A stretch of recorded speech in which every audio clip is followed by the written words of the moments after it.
বিপদের মধ্যে সবর ধারণ করতে হবে। আল্লাহ রাব্বুল আলামিন যখন আমাদেরকে বিপদের মধ্যে ফেলবেন, অনেক সময় অনেক মানুষ বিপদের মধ্যে পড়ে, তখন আমাদেরকে সবর ধারণ করতে হবে আল্লাহ রাব্বুল আলামিনের উপর। অনেকেই সবর ধারণ করতে পারে না। অনেক বান্দা বলে যে আল্লাহ রাব্বুল আলামিন আমাকে শুধু দেখলেন, অন্য কাউকে দেখলেন না, এই বিপদটা তো অন্য কারোর উপর দিতে পারতেন, আমার উপর কেন দিলেন? তো ওই সময় আমাদেরকে সবর ধারণ করতে হবে, সালাত এবং সবরের মাধ্যমে সাহায্য প্রার্থনা করতে হবে। এই জন্য মেরে ভাই দুস্থ বুজুর্গ, আল্লাহ রাব্বুল আলামিন ঈমানদারকে মহব্বত করে ভালোবেসে বললেন, সালাত এবং সবরের মাধ্যমে আমার কাছে সাহায্য প্রার্থনা করো, যত বিপদ আছে আমি তোমাকে বিপদ থেকে উদ্ধার করব, আমি আল্লাহ। এই জন্য আল্লাহ রাব্বুল আলামিন ঈমানদারকে খাস করে বললেন কেন? এর উত্তর হলো, আল্লাহ রাব্বুল আলামিন শুধু ঈমানদারকেই জান্নাতে দাখিল করাইবেন, অন্য কোন মুশরিক বেঈমান কাফেরদেরকে জান্নাতে দিবেন না। এই জন্য আল্লাহ রাব্বুল আলামিন ঈমানদারকে খাস করে বলেছেন, ইয়া আইয়ুহাল্লাযীনা আমানুস্তাঈনু বিস-সাবরি ওয়াস-সালাহ। হে ঈমানদারগণ, আমার কাছে সাহায্য প্রার্থনা করো, সব আমি দিব সালাত এবং সবরের মাধ্যমে।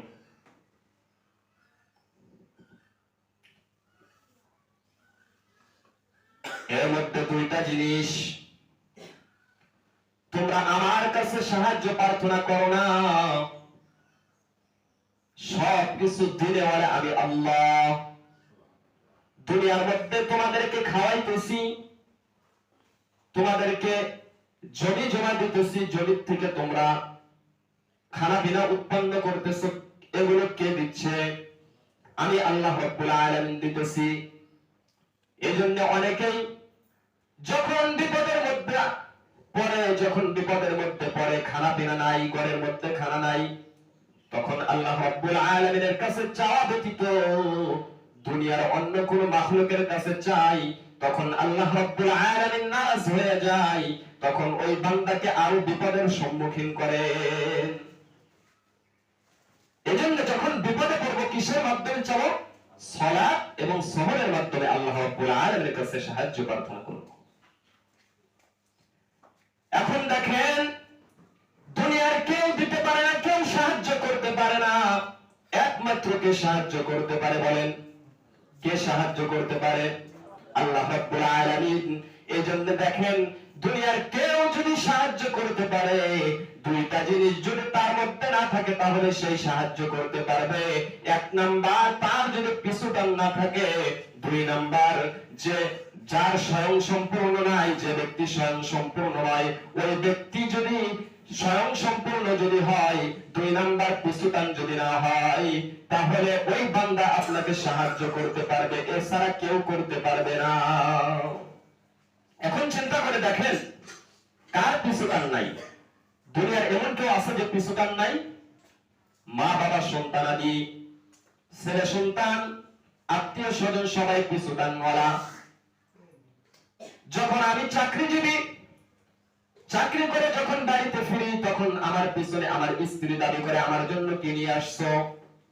আমার সন্তান আমার কাছে দাবি করে, বাবা আমার জন্য কি নিয়ে আসছো? সবাই পিছুটানওয়ালা।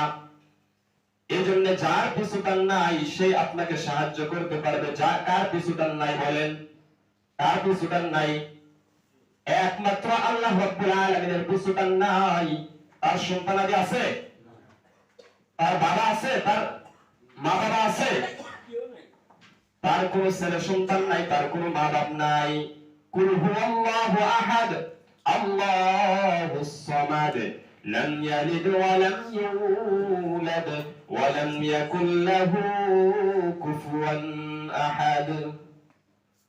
এজন্য যার পিছুটান নাই, তার কাছে সাহায্য প্রার্থনা করব। দুই নাম্বার, যে ব্যক্তি স্বয়ং সম্পূর্ণ, তার কাছে সাহায্য প্রার্থনা করব। স্বয়ং সম্পূর্ণ আল্লাহকে আল্লাহ রাব্বুল আলামিন। এই জন্য একমাত্র সাহায্য প্রার্থনা করতে হবে তার কাছে, আর তাছাড়া কোনো কারো কাছে সাহায্য প্রার্থনা করা যাবে নয়।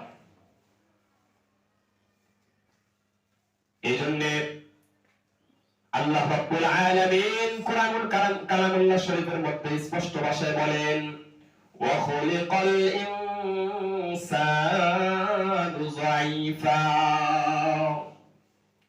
আমি আল্লাহ রাব্বুল আলামিন মানুষকে অত্যন্ত দুর্বল করে সৃষ্টি করলাম। মানুষকে আমি দুর্বল করে সৃষ্টি করেছি। দুনিয়ার অন্য কোন প্রাণীকে আমি এত দুর্বল করে সৃষ্টি করি নাই।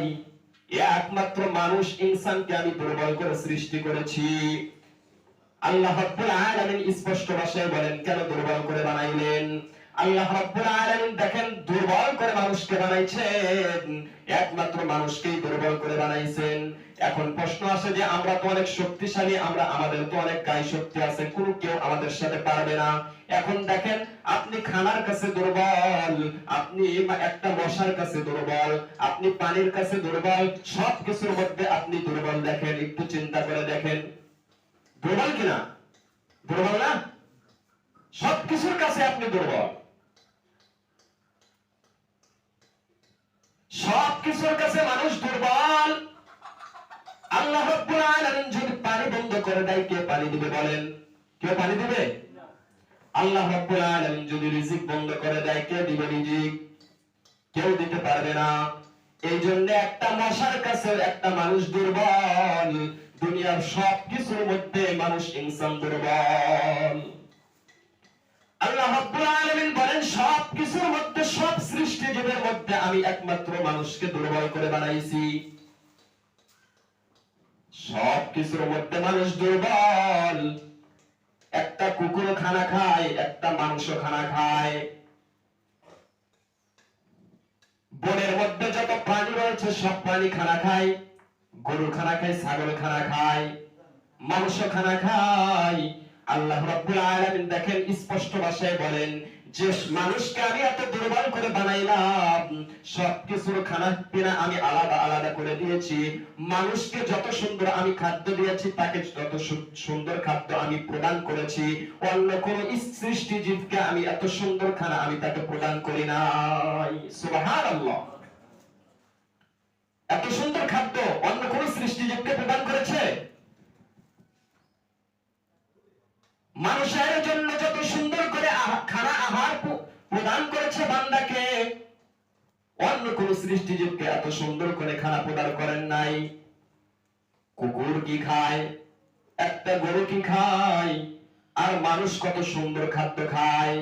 মানুষের জন্য যে খাদ্য আল্লাহ রাব্বুল আলামিন নির্দিষ্ট করে রেখেছেন, দেখেন একটা খাদ্য, একটা খানা, এই ভাতকে আল্লাহ রাব্বুল আলামিন, চাউলকে আল্লাহ রাব্বুল আলামিন খোসার মধ্যে তিনি পেঁচায় রেখেছেন, যাতে কোনো ময়লা আবর্জনা তার মধ্যে প্রবেশ না করে। কি বলে? মানুষ গম খায়, গম খোসা দ্বারা আবৃত করেছেন। আর অন্য কোন প্রাণী দেখেন খানা খায়, তাদের খাদ্য এক জায়গায় পড়ে থাকে। গরু ঘাস খায়, এই ঘাসের মধ্যে কুকুর পেশাব করে দেয়, দেয় কিনা? কুকুর পেশাব করে দেয়।